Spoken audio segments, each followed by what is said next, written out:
because as a pastor, I know you say, okay, people should, I'm going to start reading the Bible. They go through Genesis, like, oh, Genesis was great. And they go through Exodus, and you get to Sinai, and wow, Exodus is great. And then after Sinai, yeah, we're not there yet. I know. I keep telling them, like, okay, we better set up some notions, or better set up some structures of understanding how this is applicable right now. Because when we get to take a sword and cross the camp and slash as much as you can, like when we get to kill all the, it's like we better have a way to understand this, because like our ideals about freedom and whatever, like all this stuff that people want to put into Exodus and about like freedom from slavery and all this stuff, like you better be ready, because what's coming is rough.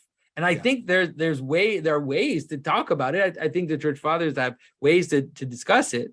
If we understand reality fractally, then the application that is made personally is not just a metaphor. It's actually not just like an arbitrary allegory that the fathers came up with. It's actually applying the pattern of the story to yourself, and then the sacrifices become self-sacrifices, right? The Egyptian that you kill is the one inside you.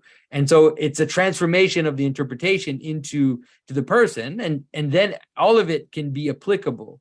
But unless we do that, then good luck. Like good luck with the purging of the camp there, fellows. Well, not only that, but also the furnishings of the tabernacle. Yeah, like how are you going to understand any of that stuff? Right. Why all of these chapters, God is giving detailed instructions on this is what the tabernacle is supposed to look like. I mean, it's almost like I always liken it sort of like the tabernacle is sort of like a nuclear containment unit, because what happens often is God breaks out into the camp and people die. And so the kind of attention given to the furnishings of the tabernacle, the rituals of the priest. It ends with the description of the tabernacle. Yes. And so, but that's the body, like that's the embodiment that we're talking about. It's like the final embodiment of all of this, where it's leading to, which is an embodiment of sacrifice and worship. Like that's actually the mediating. So all the mediating principles are now in place in terms of the law and in terms of space and in terms of relationships of people and relationships of authority. All of this has now been established and now it's practiced. It's right. And people always think that that what happens on Sinai is just about a bunch of moral code you're supposed to use.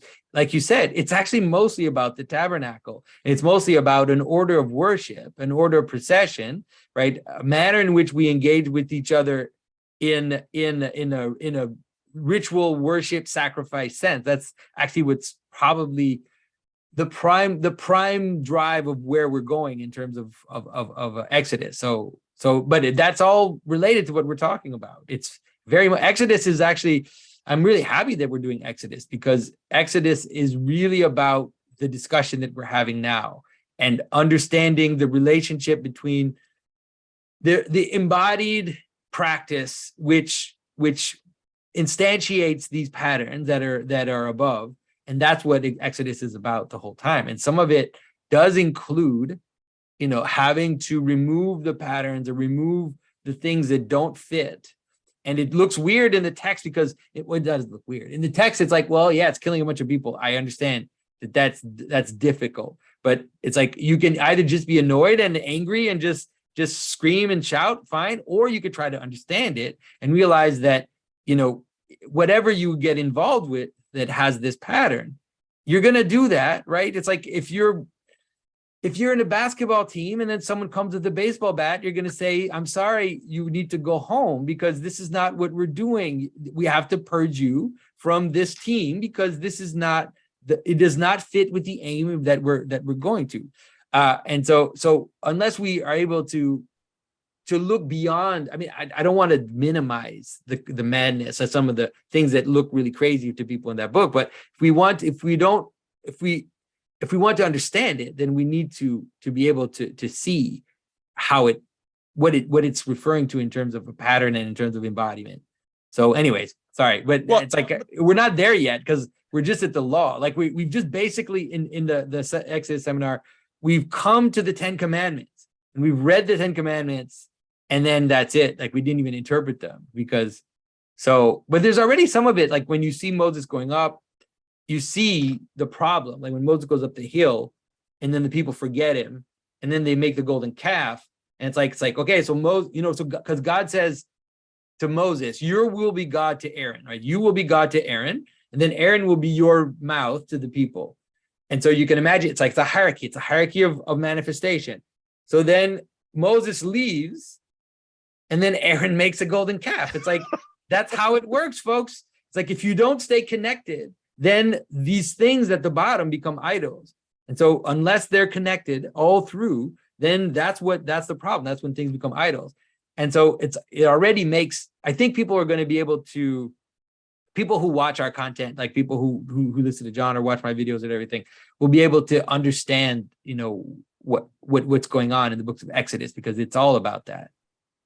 Well, there's definitely the problem of let's say Canaanite slaughter. So we've got those issues. But to me also the question is, you've got the second half of the book of Exodus, which is all about furnishing in the tabernacle. Yeah. How does the tabernacle function? And then you've sort of got the Decalogue, the 10 words, but then you've got all of these particular other little laws. Yeah. And then, of course, that's going to lead to Leviticus, which is even more of that. And then it's going to lead to Deuteronomy, which is sort of I remember in seminary doing a little bit of a detailed study between the laws in Exodus and comparable laws in Deuteronomy and the changes between them. And of course, that gets in biblical scholarship, that gets into a whole thing. Yeah. But a lot of the heart of the conversation is, okay, how do we then live? Because quite clearly the tabernacle and the more specific laws flow out of the Exodus and the Decalogue, and it's all the application. And I think, part of what I would like to hear from you and from Jordan, and especially in conversation with others, we have some Jewish members in our Bridges of Meaning community. Is okay, how do we deal with, okay, you can't weave, you can't wear a garment of two fabrics. All of that's super easy to understand, by the way, Paul. Yeah, that one's super easy, but that's the low-hanging fruit. Yeah. The tabernacle. Why the tabernacle is set up the way it is. Like, right. I think that some of the details of the tabernacle, I think, are definitely obscure to me. Like there's some, like, the hoops and some of it becomes like, okay, like at least in terms of meaning, like it seems like, okay, well, you need hoops to hold the thing. And I hate, because we like, oh, Jonathan's saying just, right? Jonathan's just to hold the thing. But I just, because I don't wholly enlighten. But in terms of the basic structure of the tabernacle, I think that it's extremely coherent in terms of an ontological hierarchy. And it actually repeats the story in Genesis. It's actually, it's almost a narrative repetition of the fall, moving from the tree, the candelabra, let's say, and the cherub on the altar. So you have a little mini paradise, and then you have bigger versions of it moving all the way to the garments of skin, and then ultimately to the altar of the fire on the outside, the fire and water on the outside. You have the laver, and you have the so it's like you see it like it's in Exodus, right? The fire, the column of fire and the column of water in Exodus are related to what you end up finding in the tabernacle. A good way for people to understand it is that during the plagues, those get mixed up. So it's like there's fire and water, and it's destroying, and it's all mixed. And then God separates that into two guiding principles, two pillars, you could say. And then those end up ultimately in the tabernacle. They also end up ultimately in the temple as Yakin and Boaz, as the two pillars of the temple. And so there's a structural element. Like, to understand the structural, the thing is, I'm not sure. One of the things that I think I might do is, because obviously this is a conversation between 8 people. And so, you always measure, like, you're like, okay, when should I say something? And I need to make it impactful. I need to make it relevant. One of the things I might do is, when the Exodus seminar comes out, I might make my own Exodus thing. Oh, good.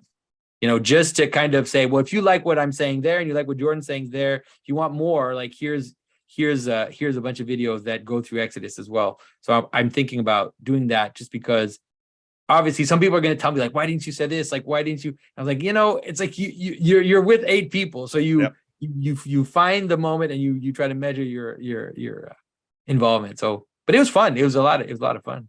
Good. Definitely. Where did you do it? In Miami. We recorded in Miami. Oh, did someone have a place in Miami, or was it just kind of a rented space that they used? Well, Daily Wire, they basically run out of two places, out of Nashville and Miami. Oh, okay. And so they rented us. They have studios they rent there, and they have a team that comes to film. And so, okay, yeah. Well, any idea when that's going to be released? I think it's in November, but I think it's for the Daily Wire Plus. I think that's my understanding. Well, there we go. I paid for my year because it was cheaper a month. Someone on Twitter right away when that got announced, someone at Twitter, this means Paul Vanderklay is going to get a Daily Wire Plus subscription. I thought, no, I'm not going to do it. It was a day later I bought it. It's like, oh, no, I got to do it. Well, I mean, yeah, because I mean, some of the content is definitely. I think they're going to do some public, some they're going to do both. I don't know. We'll see. But I was happy that the conversation with you and John and Jordan that was completely on YouTube. Yeah. I was happy about that, and